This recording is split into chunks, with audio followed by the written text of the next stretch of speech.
Jadi penulis ini bisa jadi dua ya saudaraku. Penulis yang ngawur atau Yesus yang asal ngomong. Silakan Gurunda, dilanjut. Ya, saya belum copy materinya, silakan dilanjut. Ya Allah, ya. Ini kan begini Gurunda, aku berkata kepadamu, ini kata Yesus, aku berkata kepadamu, sesungguhnya di antara orang yang hadir di sini ada yang tidak akan mati sebelum mereka melihat anak manusia datang sebagai raja dalam kerajaannya. Yesus belum datang, sementara yang sejaman dengan Yesus sudah mati semua. Dia bilang Yohanes, saya bilang mana Yohanes sekarang? Dia bilang sudah mati. Berarti kamu itu teler. Lanjut, silakan.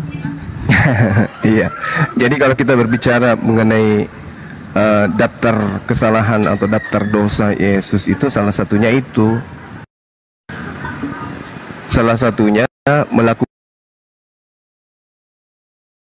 memberikan suatu pernyataan yang tidak sesuai dengan fakta. Karena sudah tak ada lagi kemudian murid-murid Yesus yang hidup, sementara Yesus untuk yang kedua kalinya belum datang juga, gitu loh. Jadi itu satu dari beberapa banyak daftar dosa beliau yang terekam di dalam kitabnya teman kita Kristen. Tetapi terkait kebenarannya, apakah betul dia berdusta atau tidak, ya itu tergantung daripada Bible ini benarkah sabda Yesus, benarkah dia adalah hadits kalau dalam Islam, atau dia hanya berita-berita atau cerita-cerita yang dituliskan oleh orang yang tidak dikenal. Silakan. Masya Allah. Assalamualaikum Gurunda. Waalaikumsalam warahmatullahi wabarakatuh. Pergilah ke kota kepada si Anu. Si Anu itu siapa? Iya, suara saya kedengaran enggak ini? Jelas Gurunda, jelas Bang. Kedengeran kok Bang Zuma. Agak sih nasut. Silakan.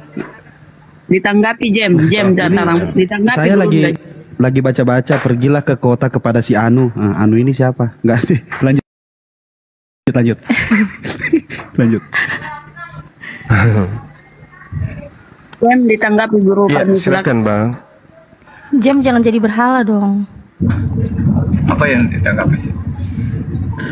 Saya lagi OTW ya. Bagaimana? Ditanyakan siapa yang ditulis di Alkitab, ya Rasul Yohanes. Mengenai salah benarnya seperti Bang Suma bilang, ya kita itu pertaruhan kan. Apakah Alkitab benar atau salah? Yang jelas saya imani benar. Oke, baik Bang. Jadi gini, kalau saudara mengatakan Rasul Yohanes, ada berapa indikasi manusia yang kemudian bisa aja dia terindikasi Yohanes, termasuk Markus. Nama lain daripada Markus itu adalah Yohanes juga. Sementara Yohanes, murid Yesus, itu tidak pernah ketemu dengan Markus. Lalu kemudian kalau kita melihat data nih ya, kita menggunakan data. Di dalam Yohanes 21 nomor 24 sampai nomor 25, dialah murid. Jadi penulis kitab Yohanes ini mengatakan dialah murid yang memberi kesaksian tentang semua ini dan yang telah menuliskannya, dan kita tahu bahwa kesaksiannya itu benar. Masih banyak hal-hal lain yang diperbuat oleh Yesus, tetapi kalau semuanya itu harus dituliskan satu persatu, maka agaknya dunia ini tidak akan dapat memuat semua kitab yang harus ditulis itu. Nah, di data 24-nya dikatakan dialah murid. Artinya penulisnya ini sedang menceritakan tentang murid Yesus. Kalau penulis kitab Yohanes ini murid Yesus, harusnya dia menuliskan akulah murid yang memberikan kesaksian tentang semua ini dan yang telah menuliskannya, dan kalian tahu bahwa kesaksianku itu adalah benar. Itu sekiranya penulis Yohanes itu adalah murid Yesus. Tapi karena dia bukan murid, maka dia hanya jatuh sebagai penulis, dalam hal ini adalah wartawan. Dialah murid yang memberi kesaksian tentang semua ini dan yang telah menuliskan, dan kita tahu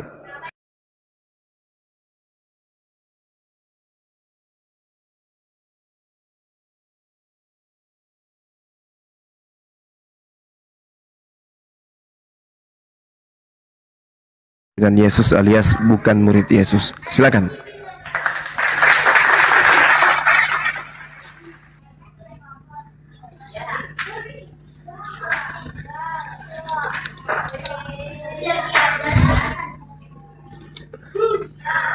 Adakah kehidupan di sini atau semuanya pada jadi ular kobra? Bang Jem.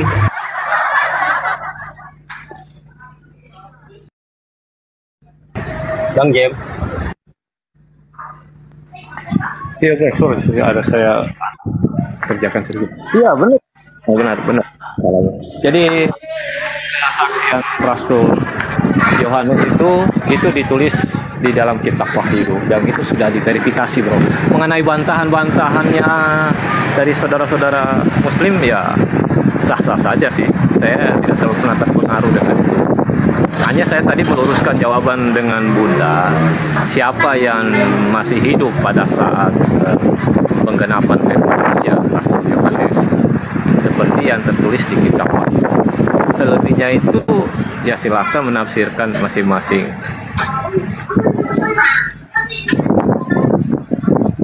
Itu aja, bro, ya.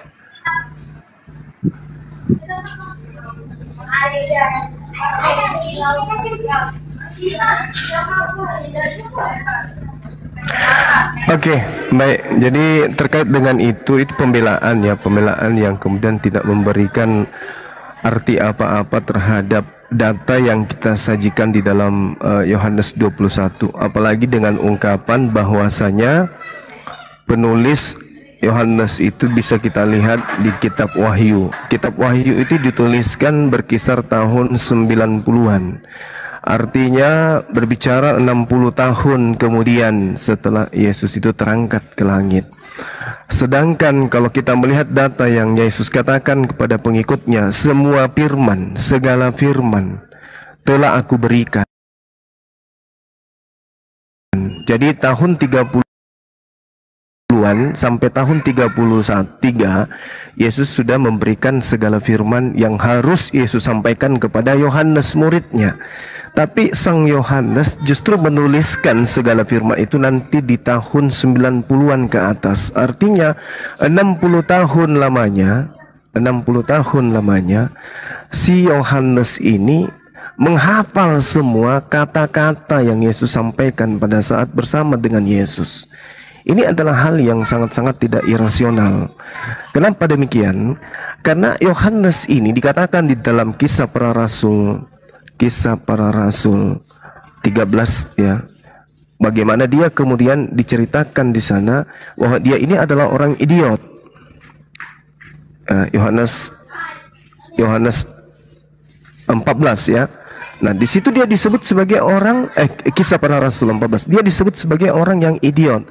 Jadi bagaimana mungkin kemudian seorang idiot menghafal setebal itu kitab Wahyu, setebal itu kitab Yohanes, lalu menuliskan nanti di tahun 90-an ke atas. Ini adalah sesuatu yang rancu, sangat-sangat rancu dan tidak rasional. Oleh karena itulah benarlah apa yang diterangkan oleh Al-Quran, wa minhum ummiyuna la ya'lamuna al-kitaba illa amaniya wa inhum illa yazunnun. Dan di antara mereka ada yang buta huruf, tidak memahami tentang kitab terdahulu kecuali hanya berangan-angan dan mereka hanya menduga-duga. Kenapa hal ini saya katakan berangan-angan, menduga-duga? Coba kita lihat di dalam Yohanes 3 nomor 13. Apa yang diterangkan oleh pengarang Yohanes. Di situ dia mengatakan tidak ada satu manusia pun yang terangkat ke langit selain daripada Yesus. Ini membabi buta orang ini menulis. Orang ini memberikan satu informasi yang ceritanya asal-asal ngomong saja. Kenapa? 2 Raja-Raja 2 nomor 11 ternyata Elia lebih duluan naik ke langit, lebih duluan naik ke surga daripada Yesus. Jadi kebohongan demi kebohongan tidak bisa dielakkan oleh karena tidak sesuai dengan fakta yang tertuang di dalam kitab yang ada. Gitu loh. Tidak ada seorang pun yang naik ke surga selain daripada Yesus. Loh, kenakan. Nah, inilah bukti bahwa catatan orang yang tidak dikenal ini yang kemudian berubah menjadi karangan Yohanes, lalu kemudian berubah Injil Yohanes dan seterusnya. Ini adalah sesuatu. Ya, itu kan bantahan Bansuma ya dengan akal sehat. Maka orang Islam akan semakin yakin. Ya, itu kan bantahan Bansuma yang dengan yang lain. Ya, silakan Bang. Jangan bantah saya.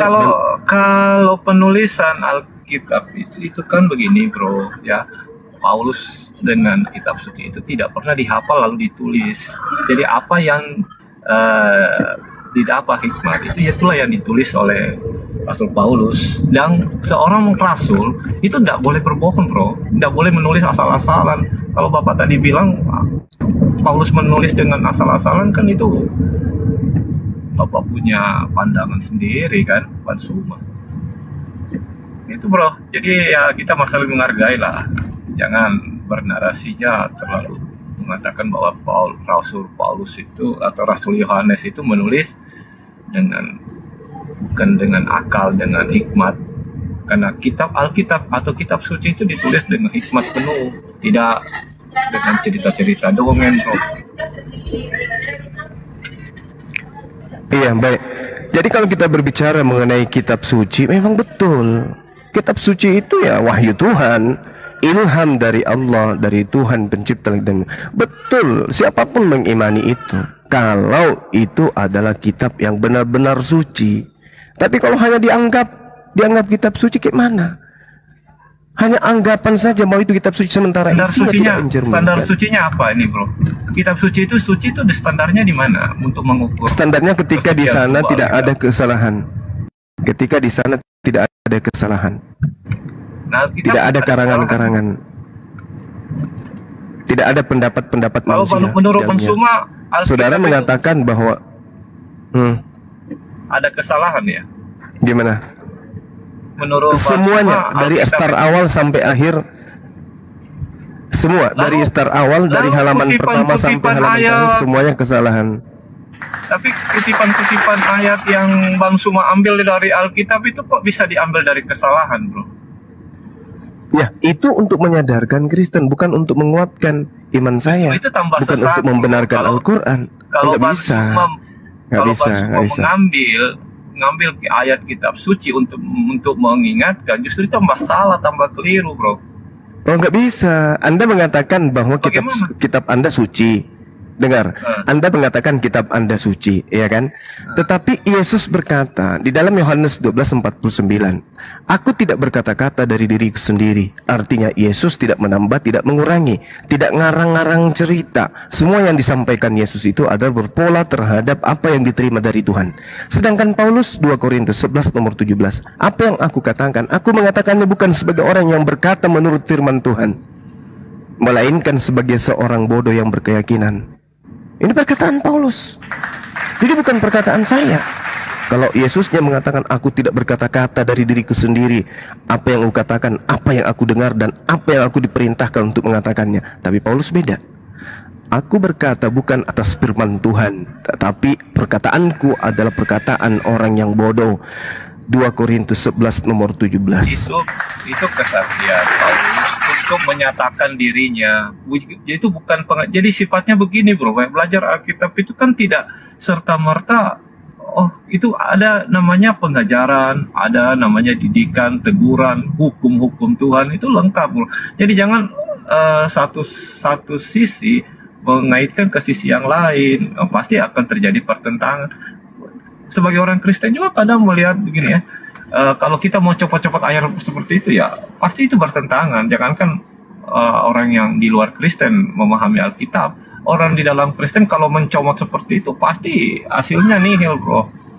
Begitu. Oke, baik. Salah cara belajar Alkitab begitu. Oke. Menurut Anda saya salah, nggak apa-apa. Tidak salah. Mungkin Bapak yang menggait-gaitkan, ya mungkin hasilnya seperti itu. Oke, Markus 1 nomor 14, di situ Yesus memberitakan Injil Allah. Boleh tidak saya kemudian minta kepada saudara tunjukkan Injil Allah yang Yesus beritakan itu yang mana? Ya, dia tidak memberitakan. Karena dia adalah Tuhan sendiri. Nah itu dia, itu ya, alasan klasik Kristen. Iya. Itu gimana Allah memberitakan firman Allah sendiri? Justru mengatakan sendiri bahwa dia adalah Allah itu, dia tidak tertulis secara tekstual. Aku tidak berkata-kata dari diriku sendiri. Bapak nggak bisa terima itu kan? Tapi itu fakta. Bisa. Yesus mengaku gitu di dalam kitab saudara. Yesus tidak berkata-kata dari dirinya sendiri. Bagaimana ada sosok Tuhan seperti ini adanya? Dia bukan Tuhan karena dia tidak bisa berkehendak atas dirinya. Apa Tuhan apaan yang kayak gini, Bang? Jadi Anda boleh mengedepankan dogma daripada logika Anda, tetapi kami orang Islam menjadi saksi atas kehancuran logika yang muncul di tengah-tengah umat manusia ketika orang Kristen mencoba bernarasi membenarkan buku ini. Yohanes 1:43, pada keesokan harinya Yesus memutuskan untuk berangkat ke Galilea. Ia bertemu dengan Filipus dan berkata kepadanya, ikutilah aku. Yesus memberitakan Injil Yesus, Filipus memberitakan Injil Yesus. Jadi ada sinkronisasi cerita. Yesus memanggil Filipus. Yesus sebelum memanggil Filipus terlebih dahulu, Yesus memberitakan Injil Allah. Setelah Yesus memberitakan Injil Allah, Filipus ikut dengan Yesus, sama-sama memberitakan Injil Allah. Di dalam Kisah Para Rasul 8, Filipus memberitakan Injil Yesus. Permasalahannya kemudian adalah, kenapa karangan yang ada di Pulau Patmos Anda jadikan sebagai kitab, sementara Injil Filipus Anda tolak, sedangkan yang dipanggil jelas-jelas adalah Filipus untuk memberitakan Injil Yesus. Baca kitab saudara, Kisah Para Rasul 8. Filipus kedatangan malaikat, Filipus memberitakan Injil Yesus. Mana Injil Yesus? Mana Injil Allah? Ada? Tidak ada. Ya, muncul hanya karangan di tahun 90 yang Anda sebut sebagai kitab Wahyu. Nah, mana pernyataan Yesus, segala firman yang Engkau berikan telah kusampaikan kepada mereka, aku tidak berkata-kata. Ya, silakan. Injil itu kan kabar baik, silakan. Bro, ya. Nah, apa yang Ya, itu kita yang ditulis oleh kabar Paulus.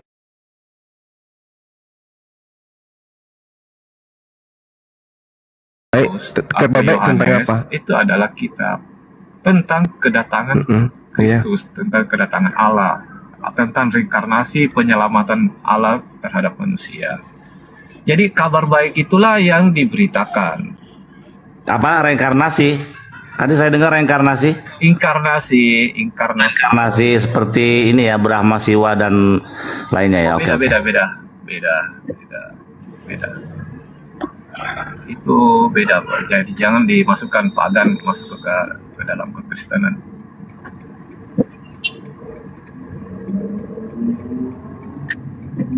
Sama lah itu Bang, kok dibilang beda Bang? Itu kayak Dewa Krishna Bang. Beda. Loh, bedanya di mana Bang? Beda, Bro. Kita jangan buka tema baru. Jadi nanti mereka. jadi kita kembali ya. Sekali lagi saya katakan kepada saudara, pegang kata inkarnasi Akizuma. Iya, itu dia, betul. Jadi kalau Anda mengatakan kabar gembira tentang apa? Yang muncul setelah adanya Kristen, pertama, hancur Tuhan pencipta langit dan bumi ini dibuatnya. Kedua, hancur kitab Torah yang dibuatnya kemudian. Ini kabar gembira apa? Kabar gembira buat paganisme. Tuhan menjadi manusia, Tuhan menjadi inkarnasi, menjadi makhluk. Itu kabar gembira buat pagan Romawi dan Yunani. Betul, memang kabar gembira buat mereka. Tapi itu adalah kabar laknat, kabar duka bagi kami, orang-orang yang menganut ajaran para nabi. Ketika Tuhan pencipta dan bumi mengosongkan dirinya di Filipi 2 nomor 6, nomor 7, nomor 8 untuk menjadi manusia, bahkan lebih rendah jadi manusia, itu berita laknat. Itu berita terkutuk, itu berita yang kurang ajar. Bukan kabar gembira. Bukan. Memang kabar gembira bagi Romawi dan Yunani, tapi bukan kabar gembira bagi pemangku Torah itu sendiri. Anda sadari. Nah sekarang ketika kemudian pola Tuhan inkarnasi, maka kita takar kebenarannya. Kenapa kita takar kebenarannya? Ya harus, karena itu ajaran yang datang lebih dulu kepada orang Yahudi. Orang Yahudi lah yang lebih tahu tentang konsep Tuhan daripada orang Romawi. Romawi punya konsep Tuhan sendiri, Yahudi punya konsep Tuhan sendiri. Makanya sudah 2000 tahun orang Yahudi dan orang Kristen tidak pernah satu tempat ibadah untuk menyembah kepada Tuhan yang sama. Kenapa demikian? Karena Tuhannya memang berbeda. Satu Tuhannya adalah Khalik, pencipta langit dan bumi. Satu adalah Tuhannya makhluk, ciptaan pencipta langit dan bumi. Jadi untuk menyelamatkan Anda dari materi ini lebih baik Anda kabur. Oke, silakan teman-teman yang lain. Masih adakah ular kobra di bawah? Ya.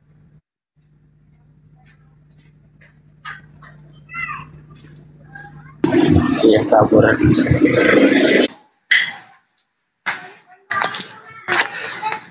Ya, selamat siang. Muslim apa Kristen? Muslim. Muslim. Bang. Ada yang mau disampaikan Pak Fandi? Anda tadi mau naik cuma mau nyampaikan itu yang di anu sama Bunda Nora, tapi sudah lewat. Iya. Buat slot oten dulu ya Pak Fandi. Oke, terima kasih host. Assalamualaikum. Ya, siap. Waalaikumsalam warahmatullah. Ya, oten-oten kalau mau diskusi sama Guru Unda juga silahkan minta permintaan ya.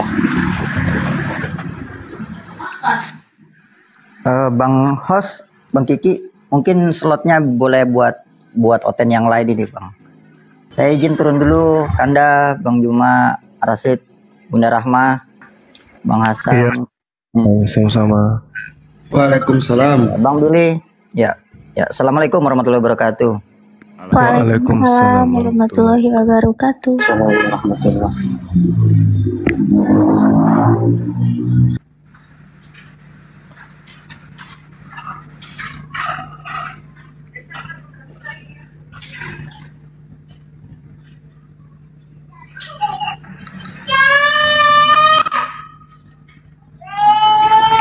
Ya, selamat siang Bang Umar. Ya, assalamualaikum warahmatullahi wabarakatuh. Waalaikumsalam warahmatullahi wabarakatuh. Saya Muslim Bang. Ya Pak, silakan ada yang mau disampaikan Pak. Assalamualaikum. Assalamualaikum, Maki Zuma. Waalaikumsalam. Saya Sabil Aceh Zuma, masih ingat? Iya, ingat. Iya, saya gini Bang Zuma ya, saya udah tantang Effendi itu untuk bertemu dia di Jakarta. Jadi saya nggak pernah ke Jakarta. Bisa dibantu saya agar bisa ke Jakarta untuk membuktikan dia minum racun itu. Sesuai Markus. Ya betul. Aku mau ke Jakarta ini Aki. Mau ke Jakarta, mau buktikan 4 hal itu. Karena saya tidak yakin si Effendi ini percaya Yesus sebagai Tuhan gitu. Nggak yakin saya. Dia pura-pura ngaku Yesus sebagai Allah. Padahal dia sesungguhnya tidak percaya itu Yesus sebagai Allah. Karena nggak ada tanda, nggak ada 4 tanda bagi dia. Kalau memang dia betul-betul percaya kepada Yesus sebagai Allah, tentu dia bisa membuktikan tanda-tanda itu, yaitu minum racun, ya kan, pegang ular, menyembuhkan orang sakit. Nanti kita sediakan juga orang Host, sakit yang biar 01 saya turun ya, naikin oten biar Gurunda ada ini. Gini yang saya sampaikan bisa nggak ditampung? Oke, siap. Iya, siap. Iya. Iya Bang Mahira. Sabil ya Bang. Iya Bang Sabil. Tak ada orang Kristen yang mampu minum racun. Jangan minum racun deh. Menggunakan dan mengerti bahasa asing aja nggak pernah. Dan itu sudah sering saya coba. Saya kasih dia bahasa Bugis nggak ngerti, bahasa Makassar nggak ngerti. Padahal tanda-tanda ini akan menyertai orang yang percaya. Salah satunya mengerti bahasa asing. Saya kasih bahasa Bugis, otaknya keliling, putar-putar, nggak paham dia.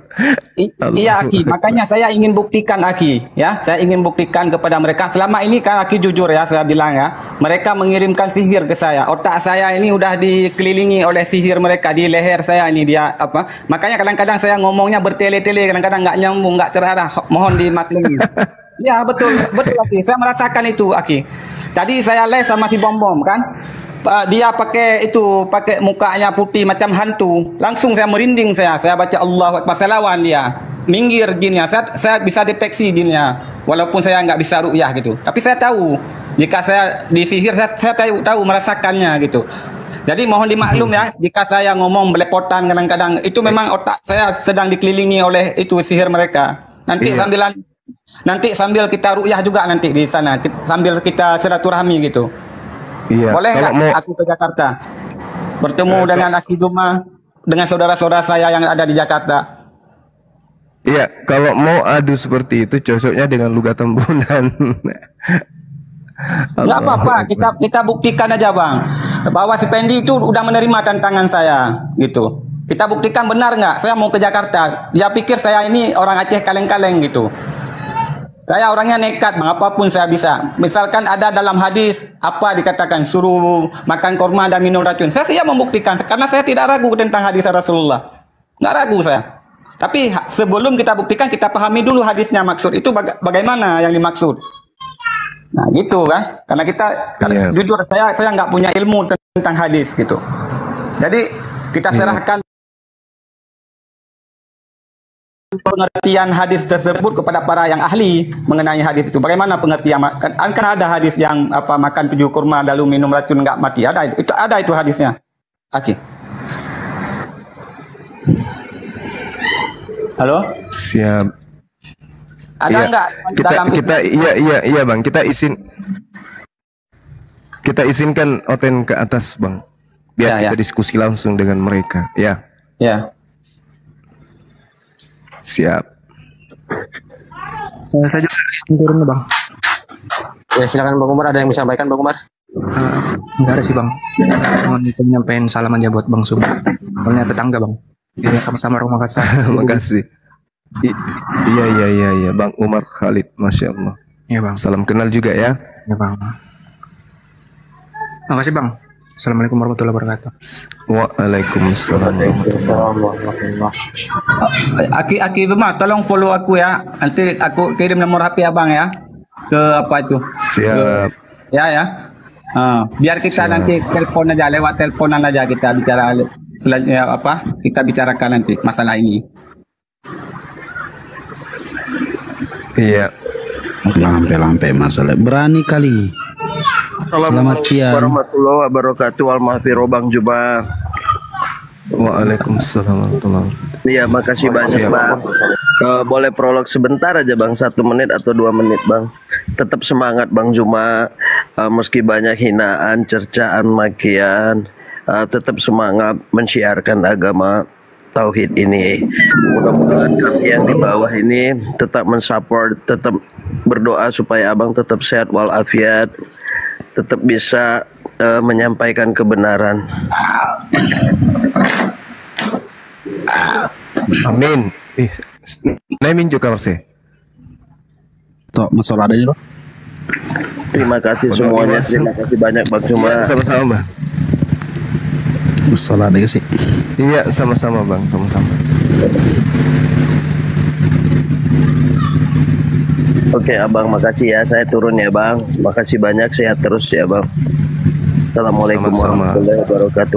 Waalaikumsalam warahmatullahi wabarakatuh.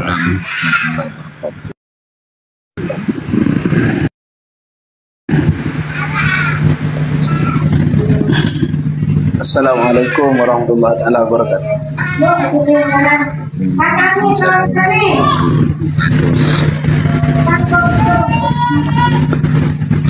Alhamdulillah pada siang hari ini saya bisa bersilaturahim sama Bang Juma terutama.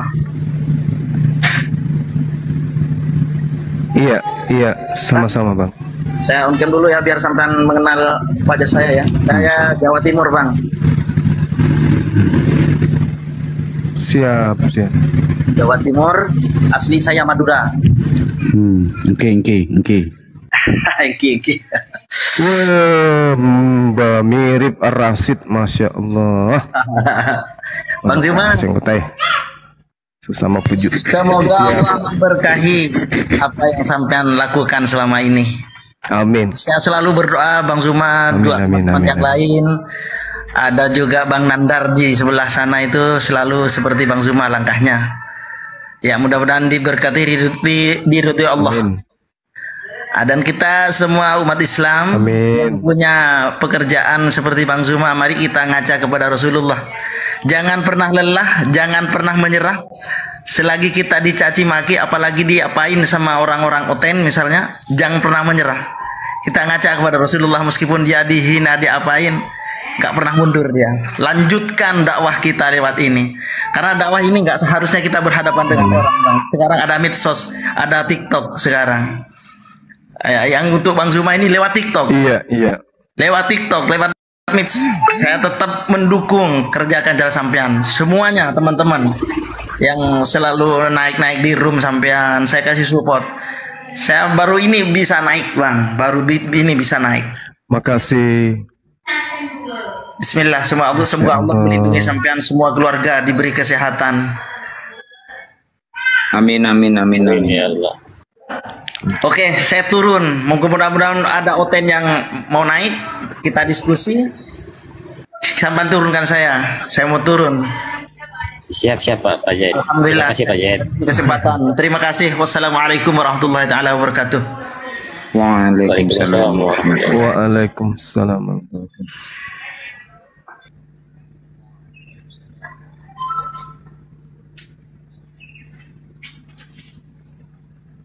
Ya, selamat siang. DR Swita.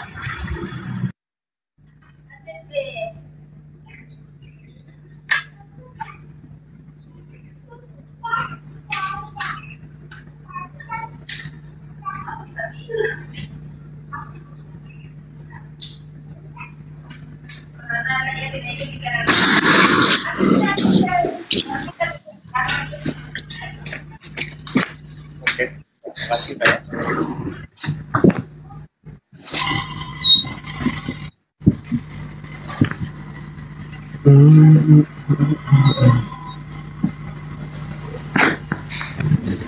Iya, sudah nggak ada lagi.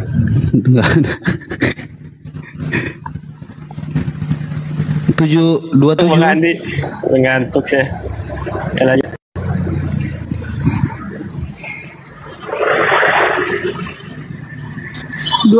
Kristen. 27. Tuh. Silakan dah ya teman-teman Kristen yang mau dialog. Saya boleh bertanya, Bang? Kristen apa Islam, Bang? Islam, Bang. Apa yang boleh ditanyakan, Bang? Ini mengenai tentang foto dalam rumah. Apakah bisa dipajang foto dalam rumah, Bang? Foto dalam rumah. Ini ya, di dalam rumah bisa pajang foto. Ya, bisa aja sih. Meskipun sebagian ulama juga tidak membolehkan. Ya, saya sempat mendengar itu kata ulama tidak bisa dibolehkan kalau memajang foto. Malaikat katanya tidak mau masuk. Apa benar itu? Fotonya apa dulu? Kalau fotonya Maria Ozawa nggak boleh, Bang. Tetap keluarga, Bang. Kalau di Islam itu ndak sekaku itu amat. Kalau dia gambarnya itu memiliki kemudian unsur pornografi mengarah kepada kesyirikan, itu yang tidak boleh. Tapi kalau foto sendiri yang lagi pakai surban pegang Quran boleh. Yang nggak boleh itu patung gitu loh, Bang. Terima kasih banyak ya, Bang. Kalau foto Bang Suma dipajang di rumah ya bisa aja lah. Iya. Kalau siap 86,3 geser sedikit, Komandan. Nanti saya pajang, Bang, karena saya fans Bang Zuma. Ya gimana? Iya. Jangan juga orang cuma bercanda. Iya. Lanjut. Assalamualaikum. Waalaikumsalam wabarakatuh. Waalaikumsalam warahmatullahi wabarakatuh. Ya, selamat siang, Sing. Masya Allah. Iya, assalamualaikum. Waalaikumsalam. Abang host udah naikin. Cuma mau nyapa ini sama fans sama Bang Juma, saya ngefans sama Bang Juma. Masya Allah, terima kasih banyak sudah ngefans sama. Iya, Abang Rashid, Bunda Rahma, Abang Hasan, Kakak Nata, semua yang di Komal sehat-sehat terus. Amin. Khususnya sama Bang Juma. Ya. Ada lagi Bang Sing? Udah Bang. Kalau ada ekspresi yang ingin diwujudkan silahkan. Ekspresi apa Bang? Saya cuma ngefans ini sama Bang Juma. Ngepen Bang Juma gitu, ya lebih berekspresi. Silakan. Ngefans Bang Juma. Oh iya siap. Terima kasih ya. Abang Juma sehat-sehat terus Abang. Sehat, insya Allah. Sehat. Iya. Tidak Bang Sing ya. Iya Bang, makasih. Assalamualaikum. Waalaikumsalam warahmatullahi wabarakatuh. Adindaku. Waalaikumsalam. Udah. Dan semuanya di sini. Bisa-bisa. Mualaf Ya, yang afwan cerdas. Ustaz Iben. Ya, selamat siang Bang Doni. Berapa tahun mualaf ya? 2 tahun ya? Udah jalan 2 tahun Bang. Ya, assalamualaikum Bang Zuma. Alhamdulillah. Mudah-mudahan istiqomah. Iya Bang. Waalaikumsalam warahmatullahi wabarakatuh. Seperti Doni. Salam kenal Bang Zuma. Saya dari Jawa Timur, Mojokerto, Bang Zuma. Salam. Hanya ingin minta doanya buat ibu saya, Bang Zuma. Tolong didoakan. Ibu saya namanya Ibu Suida. Insyaallah. Dari Madura Sampang. Mohon doanya Bang Zuma ya. Iya, sejatinya kita itu sebagai seorang muslim setiap saat kita saling mendoakan. Mau dia itu sudah wafat ataupun masih hidup, senantiasa doa-doa kita itu selalu kepada orang-orang beriman gitu ya, muslim dan muslimat gitu. Terkhusus kepada ibu dari saudara kita Doni, kiranya Allah Tuhan pencipta langit dan bumi memberikan kebahagiaan di dunia dan juga kebahagiaan di akhirat, dimudahkan setiap urusannya dan turunannya dijadikan sebagai anak-anak yang soleh dan soleha. Amin. Amin ya rabbal alamin. Amin ya rabbal alamin. Nah, ini Ya udah begitu aja Bang Zuma, terima kasih. Terima kasih Bang Dani. Terima kasih. Assalamualaikum Bang Zuma, sehat selalu ya. Ini dinaikkan. Waalaikumsalam. Waalaikumsalam warahmatullahi wabarakatuh. Izin turun dulu ya teman-teman. Iya Pak. Sana apa Katolik Mbak? Protestan. Protestan. Silakan. Iya. Ada yang mau ditanggapi? Silakan. Waktu dan tempat.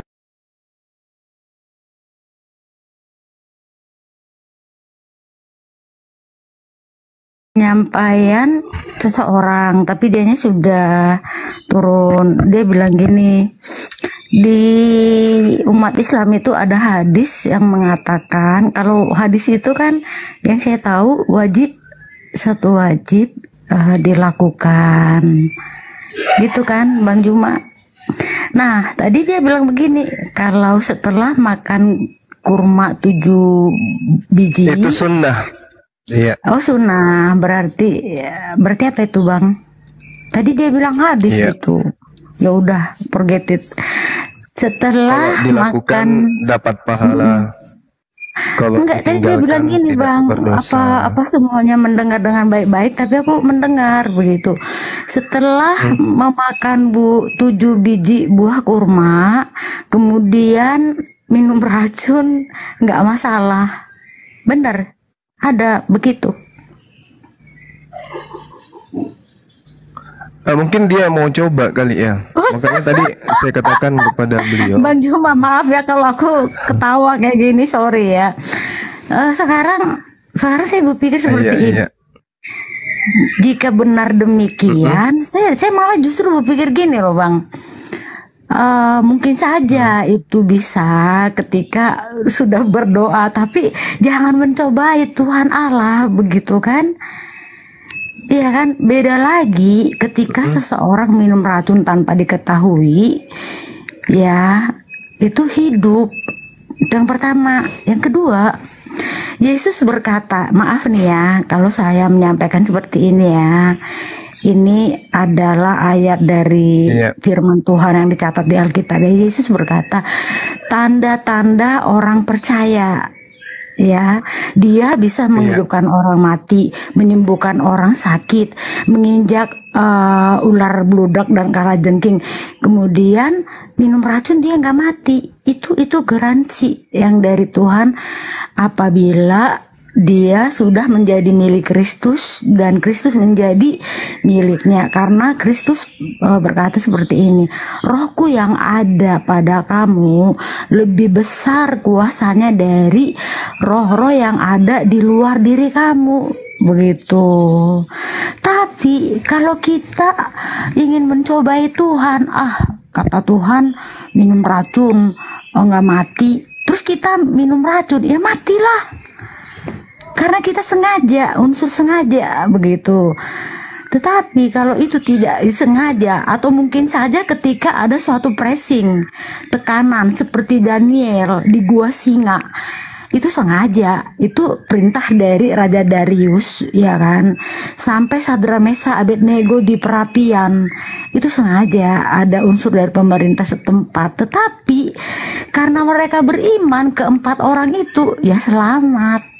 Tetapi seperti Yesus iblis yang mengatakan kepada Yesus setelah berpuasa, kalau kau anak Tuhan, jatuhkanlah dirimu dari bubungan yang tinggi itu, nanti Bapakmu akan suruh malaikat-malaikat menopang, ya kan? Dan itu yang terakhir atas ajuan dari iblis.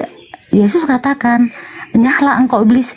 Tetapi waktu pertama juga dikatakan, kau anak Allah, rubahlah batu itu jadi roti. Yesus menjawab, manusia tidak makan hanya dari roti saja, begitu kan. Terus ada lagi godaan dari iblis itu kan, sembahlah aku, katanya, hanya Tuhan saja yang layak disembah, begitu. Itu yang ketiga yang sembahlah aku. Terus yang kedua, Yesus berkata, jangan engkau mencobai Tuhan Allahmu. Disuruh Yesus jatuhin dirinya. Nah, jangan kita nanti aku biar ditolong Tuhan, aku jatuhin aja lah diri ke jurang.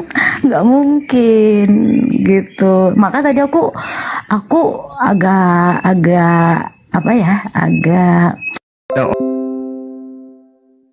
orang yang mendapatkan kemudian keadaan di mana doanya diijabah, hanya dengan menggunakan tangan saja orang itu bisa sembuh. Kenapa? Karena dia mendapat kemudian yang disebut karamah atau mukjizat.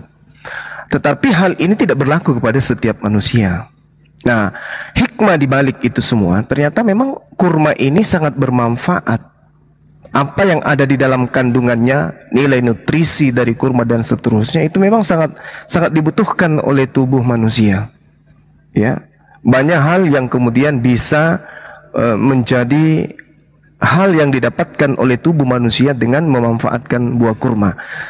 Jadi hal ini saya rasa bukan permasalahan, hanya saja ketika dipahami hadis ini tidak sesuai dengan yang seharusnya, itu biasa jatuh kepada kekeliruan. Nah, kembali kepada Markus 16 tentang yang saudari saya bawa tadi. Yesus sendiri yang berkata, pergilah ke seluruh dunia, beritakanlah gospel kepada seluruh makhluk. Siapa yang percaya dan dibaptis akan diselamatkan, tetapi akan dihukum. Jadi ada perintah. Tanda-tanda ini akan menyertai. Jadi di sini bukan menguji, tidak. Di sini satu hal kodrati, di mana ketika orang percaya kepada pemberitaan Bible, maka tanda-tanda ini secara spontan, secara natural akan menyertai orang tersebut. Secara natural. Jadi bukan dibuat-buat. Pertama, mereka akan mengusir setan-setan demi namaku, kata Yesus. Mereka akan berbicara dalam bahasa yang baru. Artinya bahasa, kalau misalnya ada orang datang penginjilan, saya pakai bahasa Bugis ke mereka, harus dia mengerti. Meskipun dia orang Jawa, meskipun dia orang Barat. Makanya saya pernah menantang ya di Sofiatul, dia mendatangkan orang Arab bahkan dia ingin mendatangkan bule, saya katakan saya tidak perlu belajar bahasa Inggris dan saya tidak perlu memahami terlalu mendetail bahasa Arab. Kenapa? Anda yang harus mengikuti bahasa saya. Saya menggunakan bahasa daerah Bugis aja. Kenapa? Di dalam kitab saudara, kalau Anda orang percaya, maka Anda mengerti bahasa asing. Itu data. Tanda-tanda ini akan menyertai orang yang percaya. Mereka akan berbicara dalam bahasa asing, bahasa baru, bahasa yang asing baru di telinga mereka. Mereka akan memegang ular, dan sekalipun meminum racun maut, mereka tidak akan mendapatkan celaka. Mereka akan meletakkan tangannya di atas orang sakit dan orang itu akan sembuh. Jadi bukan masalah uji menguji, tidak. Ini adalah tanda-tanda mutlak menjadi syarat yang harus dimiliki orang Kristen untuk mendeteksi orang ini percaya atau tidak. Kenapa demikian? Dengarkan kalimat saya terakhir ini. Kenapa demikian? Karena sejatinya orang Kristen itu kalau ditanya, apakah Yesus manusia? Manusia. Apakah Yesus itu Tuhan? Tuhan. Apakah Tuhan itu manusia? Bukan manusia. Apakah Yesus Tuhan? Tuhan. Apakah Yesus manusia? Manusia. Apakah pencipta langit dan bumi ini manusia? Bukan manusia. Apakah Yesus Tuhan? Tuhan. Apakah Tuhan pencipta langit dan bumi? Ya, pencipta langit dan bumi adalah Tuhan. Apakah Yesus Tuhan? Yes, Tuhan adalah Yesus. Apakah Yesus manusia? Ya, manusia. Apakah manusia pencipta langit dan bumi? Bukan. Yang menciptakan adalah Tuhan. Apakah Yesus manusia? Ya, Yesus manusia. Apakah Yesus Tuhan? Tuhan. Ya. Apakah Yesus yang menciptakan langit dan bumi? Bukan. Karena dia manusia. Apakah Yesus? Itulah kebingungan. Jatuh pada kondisi keraguan. Makanya mereka tidak memiliki tanda-tanda tersebut. Dipahami itu ya? Jadi jangan mengambil kemudian jurus maut, jurus ambil selimut, atau jurus ambil sendal langkah 1000. Jangan. Orang Kristen wajib hukumnya memiliki tanda-tanda ini kalau mereka memang orang percaya. Kata siapa? Kata Bible. Tetapi faktanya hari ini orang Kristen tidak percaya kepada Yesus. Tidak percaya sepenuhnya. Ragu mereka itu, ragu. Makanya pendeta nggak berani berdialog dengan Bang Suma. Kenapa? Karena sejatinya pendeta itu sebenarnya orientasinya bukan kebenaran. Orientasinya adalah jemaat. Dicamkan itu, Mbak. Anda ragu terhadap ketuhanan Yesus itu, makanya Anda tidak memiliki tanda-tanda ini. Itu poinnya. Silakan.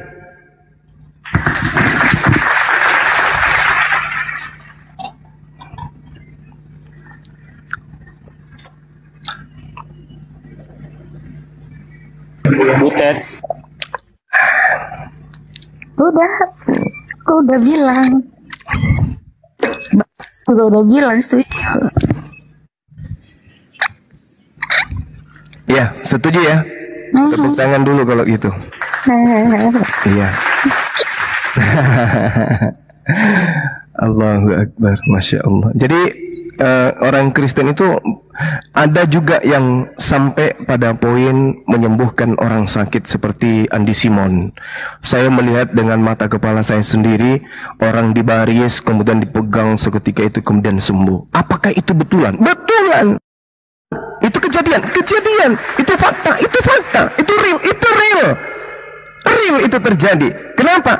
Jangankan orang yang percaya kepada oknum manusia yang punya mukjizat, orang yang percaya kepada pohon aja itu bisa melakukan tanda-tanda yang luar biasa pada dirinya. Tapi ada satu hal yang mencekam ketika kita mencoba mengambil data-data Bible ini sebagai acuan. Andi Simon seorang pendeta yang terkenal karena dia mampu meletakkan tangannya di atas orang sakit dan orang itu sembuh. Orang-orang di luar daripada pengajaran Yesus mengusir setan dan setan berlarian. Tinggal 2 poin kemudian yang tidak bisa dilakukan. Mengerti bahasa asing, yang kedua minum racun. Kenapa itu tidak terjadi? Karena orang Kristen masih ragu terhadap konsep ketuhanannya. Masih ragu tentang konsep ketuhanannya. Kalau kemudian kita melihat data yang ada di dalam Matius 7 nomor 21, 22, 23, bukankah kami telah mengusir setan menggunakan namamu, bermujizat pakai namamu, bernubuat pakai namamu? Apa kata Yesus? Enyahlah daripadaku kalian semua pembuat kejahatan. Jadi kalau tanda-tanda ini pun tergenapi pada seorang Kristiani, mampu minum racun, mengobati orang yang sakit, mengusir setan, mengerti bahasa asing, kalau dia tidak melakukan kehendak Tuhan yang datang kepada Bani Israel, dalam hal ini nabi-nabi Abraham, Ishak dan Yakub dan seterusnya, tetap aja dia kemudian diusir oleh Yesus. Itu data. Oke, sekarang begini, poin terakhir. Taruhlah saudara-saudara Kristen kita itu mampu bahasa asing. Orang-orang Kristen sedunia bisa minum racun, oli kotor disantapnya, apalagi bekas motor diminumnya, apalagi pembuangan oli diminumnya dan seterusnya. Semua racun bisa dimakan, diminum oleh teman Kristen. Dipatok ular berbisa, tidak ngapa-ngapain orang Kristen itu. Memegang orang sakit sembuh, tidak ada lagi COVID. Orang Kristen masuk ke rumah-rumah sakit, menyentuh semua orang sembuh seketika. Taruhlah keadaan itu melekat pada orang Kristen hari ini. Pertanyaannya kemudian, apakah mereka termasuk orang selamat ketika kita melihat pola keagamaan mereka? Demi Allah, demi pencipta langit dan bumi, orang Kristen bukanlah orang yang percaya. Kenapa saya katakan demikian? Kenapa saya katakan demikian? Karena ketika Yesus berkata, aku diutus hanya kepada domba Israel, orang Kristen tak percaya. Ketika Yesus mengatakan, aku tidak dapat berbuat apa-apa dari diriku sendiri, orang Kristen tidak percaya. Ketika Yesus mengatakan, aku tidak berkata-kata dari diriku sendiri, orang Kristen tidak percaya. Ketika Yesus mengatakan, makananku adalah melakukan perintah-perintah Tuhanku, orang Kristen tidak percaya. Bahkan ketika Yesus bersaksi dalam Yohanes 5 nomor 36, ada kesaksianku yang lebih penting dari kesaksian Yohanes tentang aku, bahwa segala pekerjaan yang aku lakukan, membangkitkan orang mati, membuat orang lumpuh berjalan, orang buta melihat, angin badai menjadi tenang dan seterusnya, semua pekerjaan yang aku lakukan itu, pekerjaan itu bersaksi bahwa aku adalah utusan Tuhan. Apakah orang Kristen percaya? Tidak percaya. Cuman mulut aja yang mengatakan, ya kami percaya karena pada saat itu dia manusia. Saya percaya karena Yesus juga adalah manusia 100%, Tuhan 100%. Mereka tidak percaya sepenuhnya Yesus itu manusia 100%. Mereka percaya Yesus itu manusia hanya 30%, kalau boleh saya katakan. Selebihnya Yesus bagi mereka itu adalah pencipta langit dan bumi. Maka atas kehendak siapa orang Kristen menyembah Yesus? Itu poinnya. Enyahlah daripadaku, kalian semua pembuat kejahatan. Bukan setiap orang yang memanggil aku Tuhan, memanggil aku Raja, memanggil aku Mesias, memanggil aku Nabi, memanggil aku Rasul, memanggil aku akan masuk ke dalam kerajaan surga. Melainkan, ini poin terakhir, melainkan mereka yang melakukan kehendak Elohim. Sekarang permasalahannya adalah, atas kehendak siapa Yesus dibunuh di atas tiang salib? Atas kehendak siapa Yesus dituhankan? Atas kehendak siapa Yesus kemudian disembah? Kehendak Elohim? Mustahil. Kehendak Bapak Paulus baru yes. Maka saya katakan, semua tanda-tanda ini dimiliki oleh orang Kristen percuma. Kenapa? Karena pola kekristenan itu tidak berpola kepada perintah Elohim. Ibadah hari Minggu bukan perintah Elohim. Menyembah Yesus bukan perintah Elohim. Menyumpahi Taurat dengan mengatakan Taurat itu sampah bukan kehendak Elohim. Menjadikan Paulus menjadi rasul bukan kehendak Elohim. Beribadah hari Minggu bukan kehendak Elohim. Merayakan pergantian tahun baru bukan kehendak Elohim. Semua yang dilakoni oleh orang Kristen dalam prosesi ibadah bukan kehendak Elohim, tapi kehendak Barat. Maka percuma tanda-tanda ini buat Kristen. Demikian, silakan Mbak.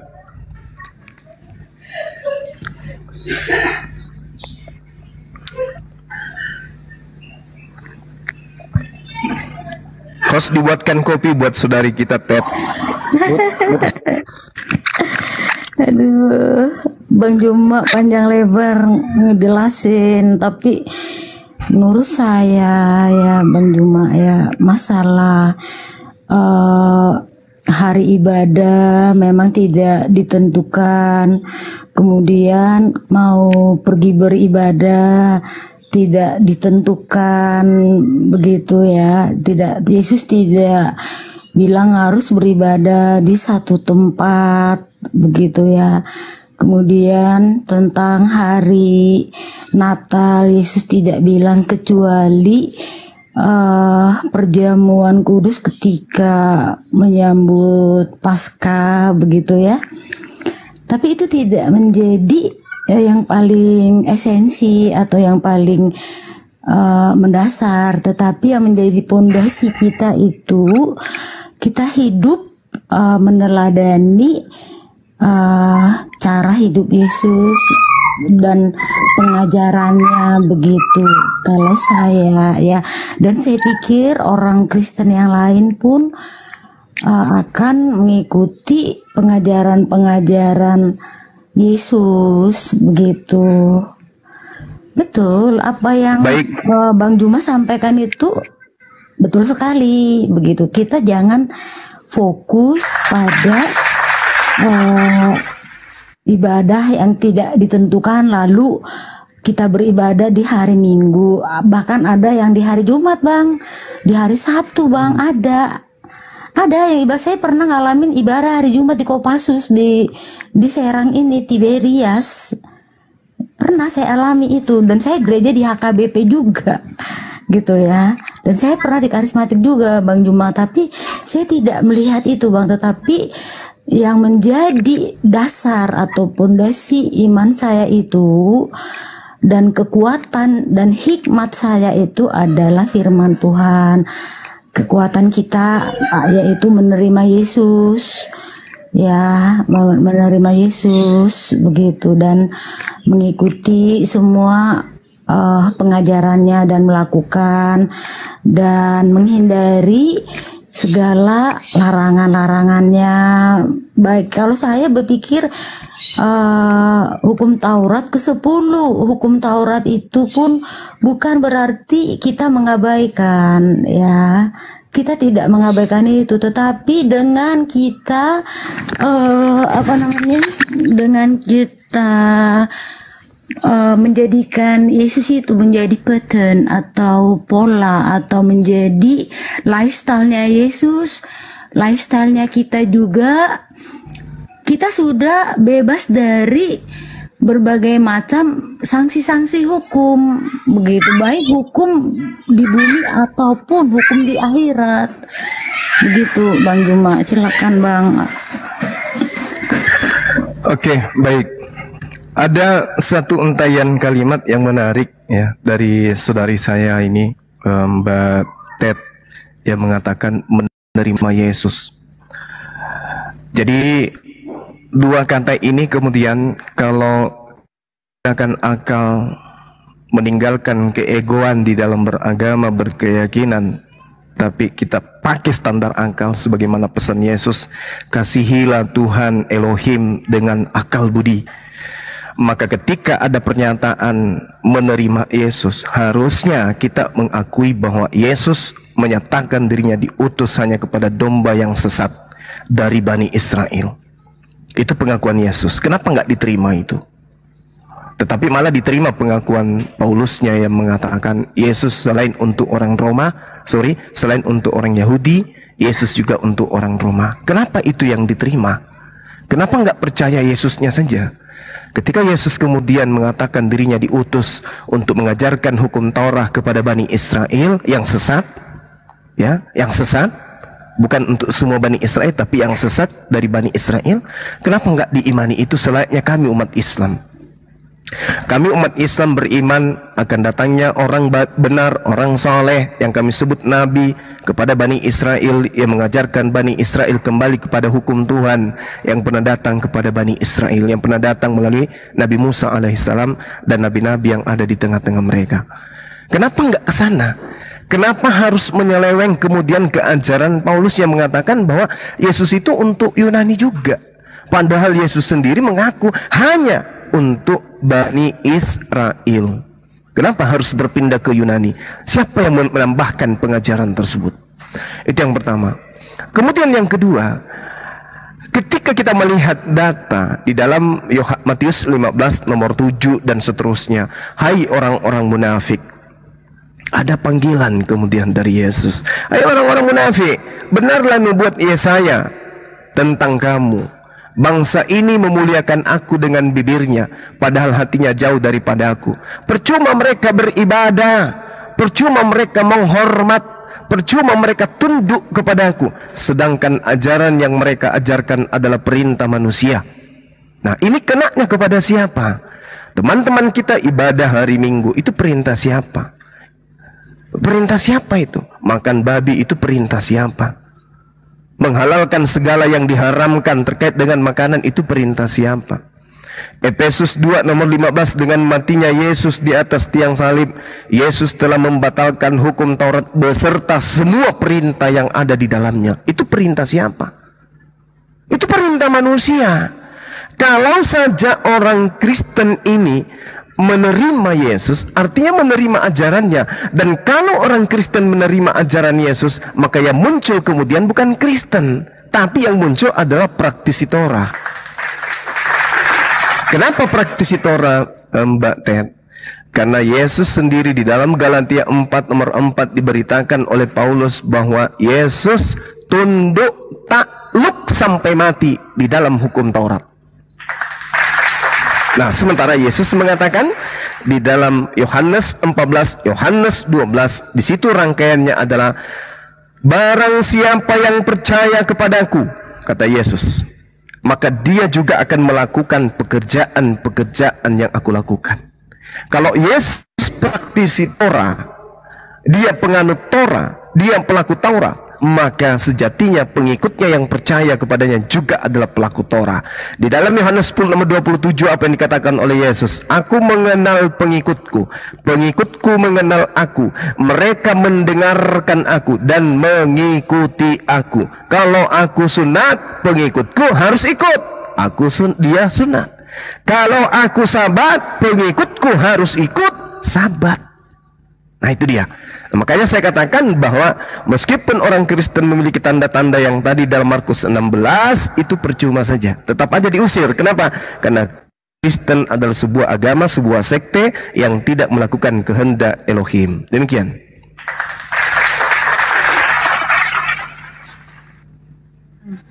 Bang Juma, memang ada perkataan aku diutus kepada kemarin tuh domba. Tentang Ibrani, Bang. Memang pernah statement itu, tetapi jangan lupa juga yang di Yohanes 3 ayat 16 itu, bahwa Yesus itu bukan hanya satu bangsa saja, Bang, tetapi seluruh bangsa yang ada di dunia ini kalau percaya kepada dia, diproteksi begitu. Iya, baik. Gitu, Bang. Karena begitu besar kasih Allah, Yohanes 3 ayat 16. Karena begitu besar kasih Allah kepada dunia ini, maka dikaruniakan anaknya yang tunggal. Bukan anaknya yang tunggal itu supaya dibunuh dan disalib, bukan seperti itu bunyinya. Tetapi supaya barang siapa yang percaya kepadanya akan beroleh hidup dan tidak binasa. Begitu, Bang. Baik.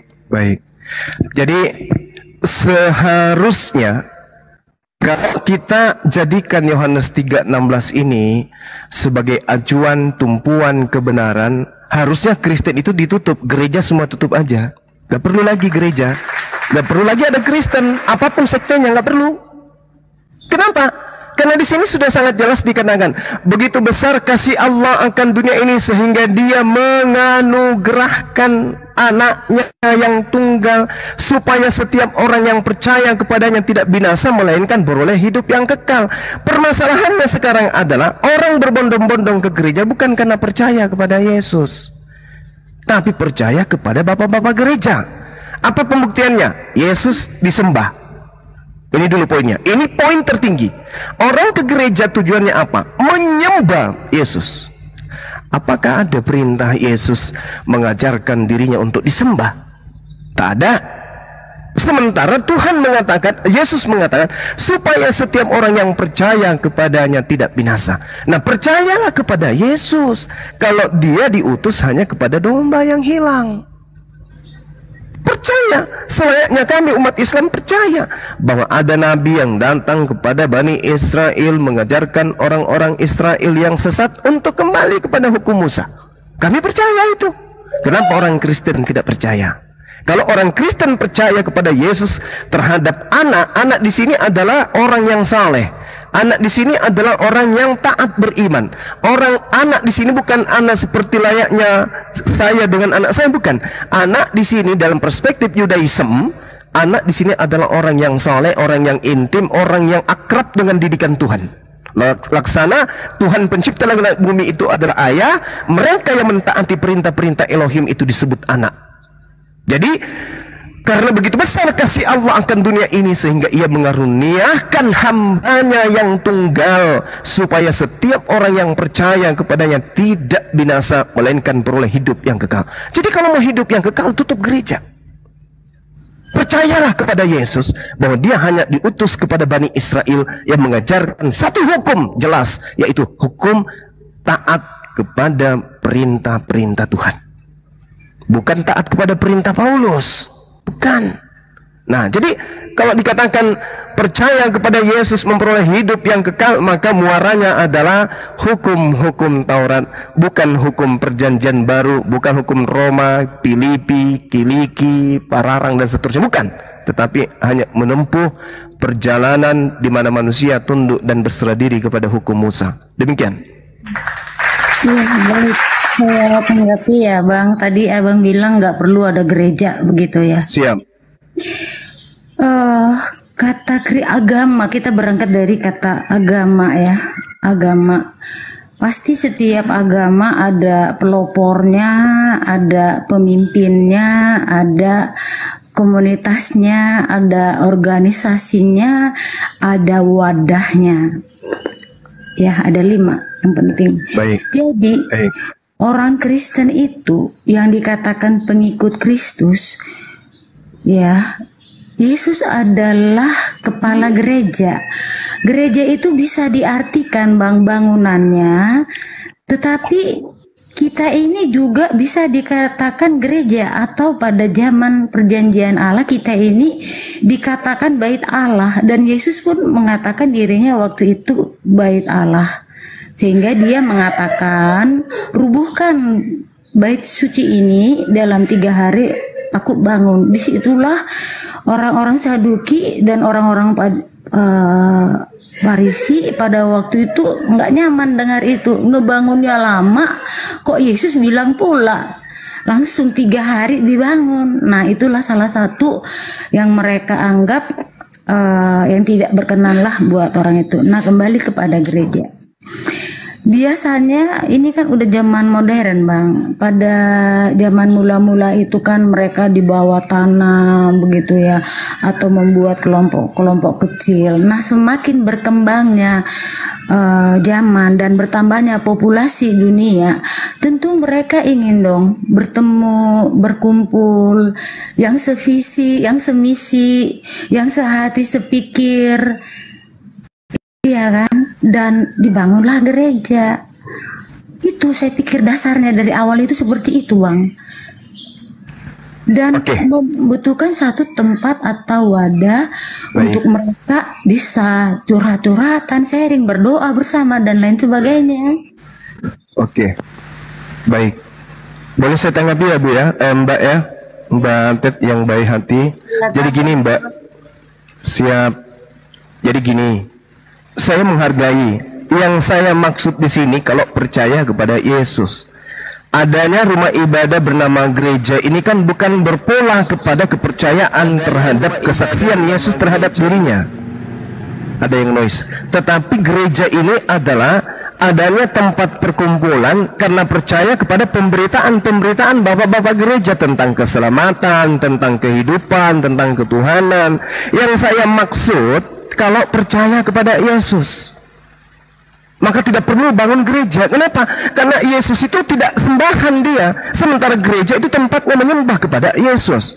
Sekarang kita lihat apa yang terjadi kemudian terhadap Kristen ketika data-data yang ada di dalam kitabnya orang Yahudi ini dijadikan sebagai sandaran di dalam beragama. Contoh, Yesaya 52 nomor 1. Apa yang diterangkan di sana? Yesaya 52 nomor 1. Di situ orang-orang yang tidak bersunat haram hukumnya masuk ke Yerusalem. Itu dulu. Jadi tidak boleh orang-orang yang tidak bersunat nonotnya itu masuk ke dalam Yerusalem. Ini poin. Jadi Kristen sudah nggak ada tempat di situ. Tidak ada tempat lagi di sana. Kenapa dikatakan tidak ada lagi tempat di sana? Karena sebab tidak seorang pun yang tidak bersunat atau najis akan masuk ke dalammu. Itu poin pertama. Nggak boleh. Orang Kristen nggak boleh masuk ke sana. Berdasarkan Yesaya 52. Nah, ada satu kejadian yang sangat-sangat mengerikan. Di mana itu tertulis? Di dalam Yehezkiel 4:4. Coba saya lihat datanya, saya bacakan datanya mulai dari data nomor 5 mengenai peraturan-peraturan rumah Tuhan dan tentang segala hukumnya, dan perhatikanlah baik-baik siapa yang boleh masuk ke dalam rumah Tuhan, rumah Elohim, bait suci atau Betel, dan siapa yang harus ditolak dari tempat suciku. Camkan baik-baik. Ini terkait dengan rumah ibadah, gedung, tempat penyembahan kepada Elohim. Camkan baik-baik kata Tuhan, perhatikan baik-baik siapa yang boleh masuk ke dalam rumah ibadahku dan siapa yang wajib hukumnya kamu tolak untuk jangan masuk ke tempat suciku. Ayat 6-nya mengatakan begini, katakanlah kepada kaum pemberontak, yaitu kaum Israel. Jadi kaum Israel dianggap sebagai kaum pemberontak. Kenapa? Kita baca, beginilah firman Tuhan Elohim, cukuplah perbuatan-perbuatan yang keji itu, hai kaum Israel. Kenapa orang Israel disebut perbuatannya perbuatan keji? Kenapa? Dijawab nomor 7-nya. Yang mana orang Israel? Karena membiarkan orang-orang asing. Karena membiarkan orang-orang asing yang tidak bersunat hatinya maupun yang tidak bersunat nonotnya masuk dalam rumah ibadahku. Dengan kehadiran mereka menajiskan waktu kamu mempersembahkan santapanku, yaitu lemak dan darah. Dengan berbuat begitu kamu lebih mengingkari perjanjianku daripada dengan segala perbuatanmu yang keji yang sudah-sudah. Saya simpulkan Ibu, Mbak Ted. Jadi semua kekejian di mata Tuhan bagi Israel ada satu kekejian yang jauh lebih keji dari semua perbuatan-perbuatan kaum Israel di hadapan Tuhan, yaitu memasukkan orang yang tidak bersunat hatinya dan tidak bersunat nonoknya masuk ke dalam bait suci. Itu datanya. Kamu tidak memelihara barang-barangku yang suci. Kamu mengangkat mereka untuk memelihara kewajiban terhadap aku dalam tempat kudusku. Ini harus kita camkan baik-baik. Ternyata orang Kristen tidak punya tempat di mata Tuhannya Abraham, Ishak dan Yakub. Mereka ini dianggap orang najis. Mereka ini dianggap sampah. Tidak boleh masuk ke rumah ibadah orang Yahudi. Tidak boleh. Masuk ke kota Yerusalem tidak boleh. Yesaya 52 nomor 1. Masuk ke rumah ibadahnya orang Yahudi juga tidak boleh. Jadi kalau orang Kristen membuat gereja, ya silakan dengan gerejanya. Tapi kalau percaya kepada Yesus, kata saya tadi, maka sejatinya gereja yang ditempati Yesus beribadah adalah rumah yang tidak dimasuki oleh pemakan babi, oleh orang yang tidak bersunat, penyembah manusia Yesus, dan seterusnya. Itu alasan demikian tadi, Bu. Silakan.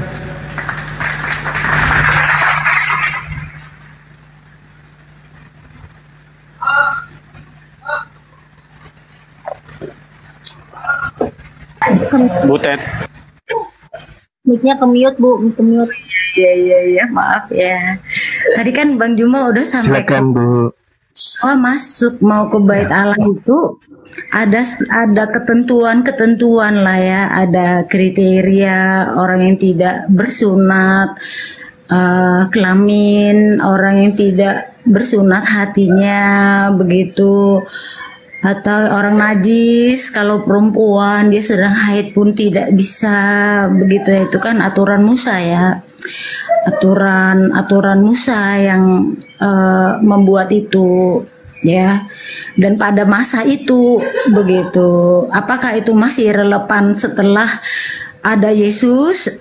Itu sudah tidak. Nah, karena Yesus pernah berkata seperti ini, mulai dari makanan Yesus pernah bilang, sesungguhnya apa yang masuk ke dalam mulut kamu, perut kamu, bukan itu hal yang najis, tetapi yang menajiskan kamu adalah apa yang keluar dari tubuh kita ini, seperti keringat, ingus, dahak, tinja, kemudian kata-kata kotor yang tidak senonoh, itu yang najis begitu. Nah, sekarang orang Kristen itu kan pengikut Kristus, Bang. Jadi memang orang-orang yang masuk ke gereja itu belumlah tentu mereka orang-orang yang sudah suci hatinya. Dan kedatangan Yesus itu bukan juga untuk orang-orang yang suci hatinya, justru ingin nanti kalau di gereja itu dapat pencerahan dari pendeta melalui firman Tuhan, diajarkan, diterangkan saat khutbah atau dakwah, begitu, Bang. Jadi tidak seperti zaman dulu lagi, aturan-aturan Musa, ya, zaman para nabi, di mana waktu itu untuk berkomunikasi dengan Tuhan saja by the imam, ya, untuk mengampuni dosa imam. Tetapi sesudah Yesus mengajarkan di dalam doa Bapa kami, kita minta apa sama Tuhan, silakan. Kita mau minta ampun dosa sama Tuhan, Tuhan dengar, silakan. Nggak usah lagi kayak zaman dulu, misalnya Bang Juma ini nabi nih, aku nih umat, terus aku berdosa, terus aku datang menghadap Bang Juma itu minta ampun sama Allah, begitu. Bukan begitu lagi sekarang. Jadi penting ada gereja, Bang, supaya ada mengajar secara klasikal banyak begitu, karena belum tentu di rumah-rumah emang idealisnya, Bang, itu setiap orang Kristen itu ada mesbah, begitu, ada pengajaran sedari kecil, supaya nggak perlu lagi gereja kalau sudah diajar mulai dari masa kandungan. Tapi sudah zaman modern, bapak ibunya sedang bekerja, yang dijaga oleh ini, jadi tidak sempat lagi. Nah, itulah salah satu fungsi dari gereja, begitu. Jadi gereja itu perlu, Bang, buat orang Kristen, Bang, perlu banget. Bukan curhat, itu fakta. Oke. Baik, Bu. Jadi kalau hari ini saya bertanya ke mbak saya ini, ke saudari saya, apakah hari ini orang Kristen boleh masuk ke sinagoge, tempat ibadahnya orang Yahudi? Pasti Ibu akan menjawab tidak boleh. Kenapa demikian? Sinagoge itu kan zaman dulu namanya sinagoge, Bang. Sekarang kalau di Indonesia saya pikir tidak ada nama sinagoge. Maaf kalau saya salah, ya. Tempat ibadahnya orang Yahudi itu tidak bisa kemudian orang Kristen masuk ke sana, nggak boleh. Saya belum tahu itu, Bang. Saya belum pernah dengar dan belum pernah juga ke sinagoge yang Abang sampaikan sekarang. Oke, makanya ya maaf ya. Makanya orang Kristen dan orang Yahudi tidak bisa satu tempat ibadah, karena satu menyembah kepada Tuhan, satunya menyembah kepada makhluk Tuhan, yaitu Yesus. Nah, sekarang gini, kalau Ibu mengambil data di Matius 15 nomor 11, ingat baik-baik dan camkan baik-baik. Yesus ketika berkata dan memberikan sebuah aturan main, memberikan hukum dan ketentuan main kepada yang mendengarkan, itu berbicara kepada Bani Israel, bukan berbicara kepada Romawi, pendiri Kristen, penganut Kristen, bukan berbicara kepada orang Yunani, tetapi berbicara kepada umatnya, yaitu Bani Israel. 3 tahun beliau berdakwah, jemaatnya semua adalah Bani Israel, penganut ajaran Taurat. Di dalam hukum Taurat, salah satunya Imamat 11 nomor 7, jangan engkau makan babi karena itu haram bagimu. Pada saat Yesus mengatakan di dalam Matius 15 nomor 11, Yesus sedang berbicara kepada orang Yahudi, bukan berbicara kepada orang Kristen. Jadi Yesus di hadapannya pada saat itu, camkanlah, dengarlah, bukan yang masuk ke dalam mulut yang menajiskan manusia, melainkan yang keluar dari mulut, itulah yang menajiskan orang. Tiba-tiba di luar kelas, orang Roma dan orang Yunani lompat-lompat, salto-salto kegirangan, hore, kita sudah dihalalkan makan babi. Sejak kapan aturan haramnya makan babi jatuh ke Roma dan Yunani? Enggak ada. Yang diharamkan makan babi orang Yahudi, yang diharamkan makan babi orang Islam. Orang Romawi Yunani mau makan babi, mau tidur sama babi, mau apapun dengan babi boleh, nggak ada aturan yang datang kepada dia. Jadi ketika Yesus mengatakan bukan yang masuk ke dalam mulutmu, katamu di situ untuk orang Yahudi. Orang Yahudi paham, meskipun Yesus mengatakan bukan yang masuk ke dalam mulutmu itu yang haram, bukan berarti mereka sudah dihalalkan makan babi. Maksud Yesus itu, coba Anda baca satu perikop. Yesus sedang membahas tentang cuci tangan atau tidak cuci tangan, bukan membahas tentang haramnya babi atau halalnya babi, bukan.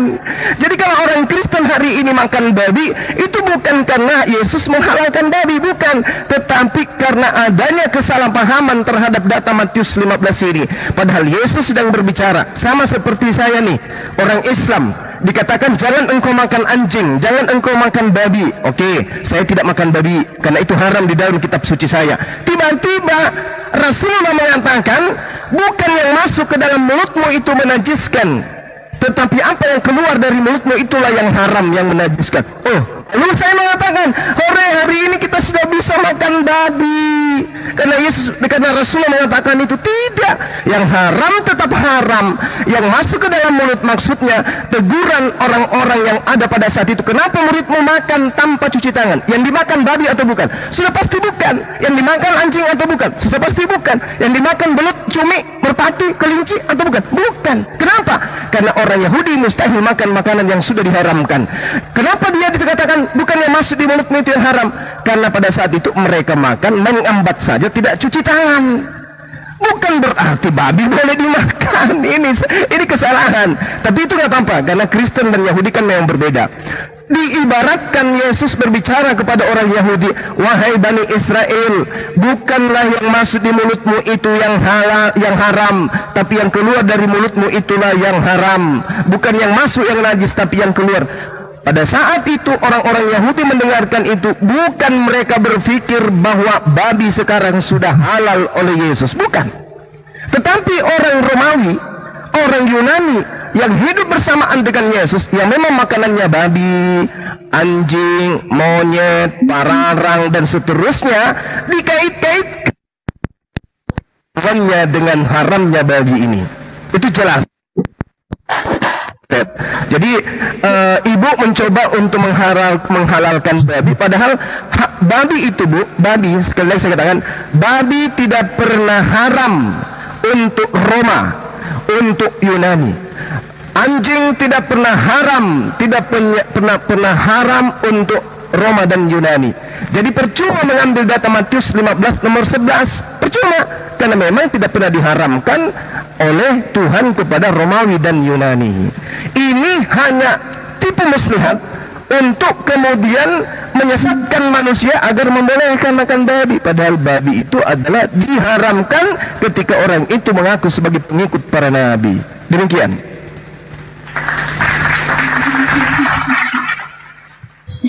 Iya, sebentar. Laptop sama handphone lobet nih. Baik, Bang. Ya, silakan. Tadi Abang minta saya baca Matius 15 ayat 1 sampai 1 perikop ya, Bang. Biar lebih jelas ya. Ya, silakan. Silakan. Bisa ditanggapi Pak. Baik. Kemudian mulai dari 1. Kemudian datanglah beberapa orang Farisi dan ahli Taurat dari Yerusalem kepada Yesus dan berkata, "Mengapa murid-muridmu melanggar adat istiadat nenek moyang kita? Mereka tidak membasuh tangan sebelum makan." Mengapa? Tetapi jawab Yesus kepada mereka, "Mengapa kamu pun melanggar perintah Allah demi adat istiadat nenek moyangmu? Sebab Allah berfirman, firman, hormatilah ayahmu dan ibumu, dan lagi siapa yang mengutuki ayahnya atau ibunya pasti dihukum mati. Tetapi kamu berkata, barang siapa berkata kepada bapaknya atau kepada ibunya, apa yang ada padaku yang dapat digunakan untuk pemeliharaanmu sudah digunakan untuk persembahan kepada Allah, orang itu tidak wajib lagi menghormati bapaknya atau ibunya. Dengan demikian firman Allah kamu nyatakan tidak berlaku demi adat istiadatmu sendiri. Artinya kalau sini ada uang yang dipakai untuk pelayanan gereja, lalu sedikit tidak menyisihkan buat orang tuanya, tidak mengapa begitu kira-kira. Mohon dikoreksi bila salah pemahaman.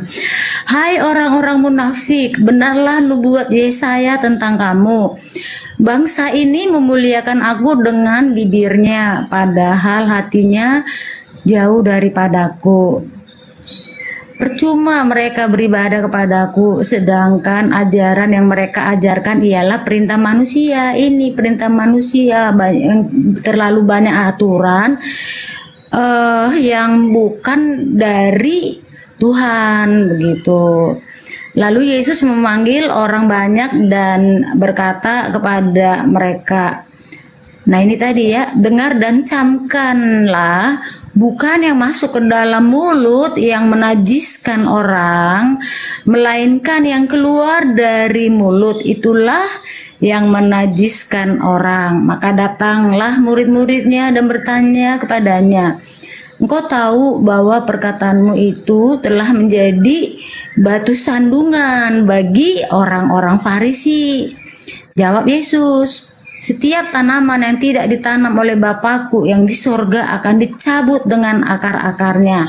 Biarkanlah mereka itu. Mereka orang buta yang menuntun orang buta. Jika orang buta menuntun orang buta, pasti keduanya jatuh ke dalam lubang. Lalu Petrus berkata kepadanya, jelaskanlah perumpamaan itu kepada kami. Jawab Yesus, kamu pun masih belum dapat memahaminya. Ya, emang Yesus begitu, Bang. Mengajar itu perumpamaan juga. Ya, satu perikop kan, Bang. Satu perikop itu sampai berapa ya? Tidak tahukah kamu ya, bahwa sampai tanggal 20, iya. Udah kan? Iya kan, Bang? Iya, terus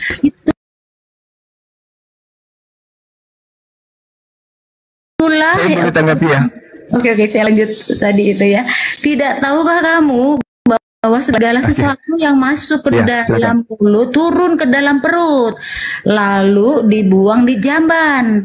Tetapi apa yang keluar dari mulut berasal dari hati, dan itulah yang menajiskan orang. Nih perkataan-perkataan yang kotor nih, nggak boleh nih. Karena dari hati timbul segala pikiran jahat, pembunuhan, perzinahan, percabulan, pencurian, sumpah palsu, dan hujat. Nah, nggak boleh. Itulah yang menajiskan orang. Tetapi makan dengan tangan yang tidak dibasuh tidak menajiskan orang. Nah, ini sebenarnya poin penting juga nih. Makan dengan tangan yang tidak dibasuh, kan? Benar nggak? Oke. Atau kalau misalkan kita ambil secara literate, ya makanya nggak pakai cuci tangan dulu karena pakai sendok, mungkin sendok dan garpu, entahlah. Oke, baik. Boleh ya, saya tanggapi ya Bu ya, Mbak Ted.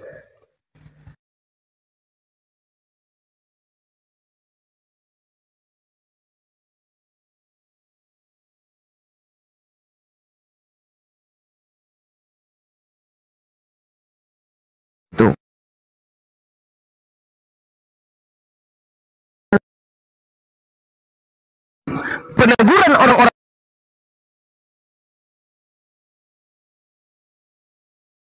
Farisi kepada Yesus terkait muridnya hanya terkait dengan makan, tidak membasuh tangan sebelumnya. Harusnya kalau babi yang dihalalkan jadinya di sini, Mbak Ted, harusnya datanya gini. Kemudian datanglah beberapa orang Farisi dan ahli Taurat dari Yerusalem kepada Yesus lalu berkata, "Mengapa murid-muridmu makan babi, di mana itu diharamkan nenek moyang kita?" Harusnya. Tapi tegurannya apa? Mengapa murid-muridmu melanggar adat istiadat nenek moyang kita? Ada yang dilanggar adat istiadat. Apa adat istiadat itu? Oknit atau care hotel estio, makan tanpa lebih dahulu mencuci tangan. Itu yang dilanggar. Bukan makan babi. Harusnya kalau babi itu dihalalkan, yang ditanya tentang babi. Mengapa murid-muridmu melanggar dengan memakan babi? Harusnya itu. Tapi kan bukan. Mengapa muridmu makan dengan tidak mencuci tangan? Lalu kemudian Yesus menimpali pernyataan itu. Mengapa kamu pun melanggar perintah Allah demi adat istiadat nenek moyangmu?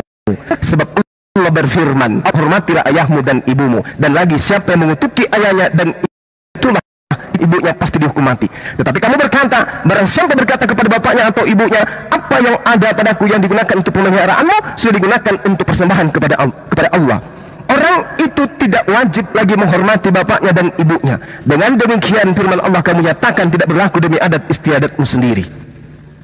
Jadi Yesus ingin kemudian melakukan sesuatu narasi debat, tanya jawab satu sama dengan orang Farisi dan ahli Taurat. Yesus ditagih, Yesus, kenapa muridmu melanggar perintah adat istiadat nenek moyang kita? Yesus menjawab, justru kamu yang melanggar perintah Tuhan demi adat istiadat. Jadi kebalik. Ini kebalik. Yesus melanggar adat istiadat demi untuk ketetapan Tuhan. Orang-orang Yahudi dan Farisi melanggar perintah Tuhan demi adat istiadat. Padahal perintah Tuhan yang hormatilah ayahmu, hormatilah ibumu. Tetapi orang Farisi dan Yahudi pada masa itu lebih cenderung kepada adat istiadat daripada perintah Tuhan. Maka Yesus memberikan kemudian jawaban yang sangat mutlak di data nomor 11-nya. Dengarkanlah dan camkanlah. Bukan yang masuk ke dalam mulut yang menajiskan orang, melainkan yang keluar dari mulut itulah yang menajiskan orang. Apa yang keluar dari mulut yang menajiskan itu? Yang menajiskan itu adalah perkataan yang keluar dengan mengatakan, barang siapa berkata kepada bapaknya atau kepada ibunya, apa yang ada padaku yang dapat digunakan untuk pemeliharaanmu sudah digunakan untuk persembahan kepada Allah. Orang itu tidak wajib lagi menghormati bapak dan ibunya. Ini yang menajiskan. Perkataan yang keluar dari mulut yang mengatakan bahwa orang kalau sudah dipersembahkan kepada Tuhan tidak wajib lagi hormat kepada bapak ibunya. Perkataan ini yang keluar dari mulut yang najis menurut Yesus. Jadi tidak ada kemudian satu perikop ini membahas tentang halalnya babi, nggak ada. Yang ada adalah tentang adat istiadat dan firman Tuhan. Mengapa murid-muridmu melanggar adat istiadat nenek moyang kita? Yaitu makan tanpa mencuci tangan terlebih dahulu. Itu adat istiadat yang dilanggar, bukan pembenaran tentang halalnya babi. Sekali lagi saya katakan, kesimpulan terakhir pada sesi ini adalah kenapa Paulus menghalalkan babi? Karena Paulus menjual agama Kristen kepada para pemakan babi. Kalau babi tetap diharamkan, tidak mungkin Romawi dan Yunani menerima ajaran Paulus. Sebab Romawi dari nenek moyang mereka adalah pemakan babi dan orang-orang yang tidak bersunat. Karena Paulus cerdik seperti ular. Dia Romawi dan Yunani pecinta makanan yang terbuat dari babi, dan mereka adalah orang-orang yang tidak bersunat, maka babi dihalalkan dan sunat pun dilarang. Demikian.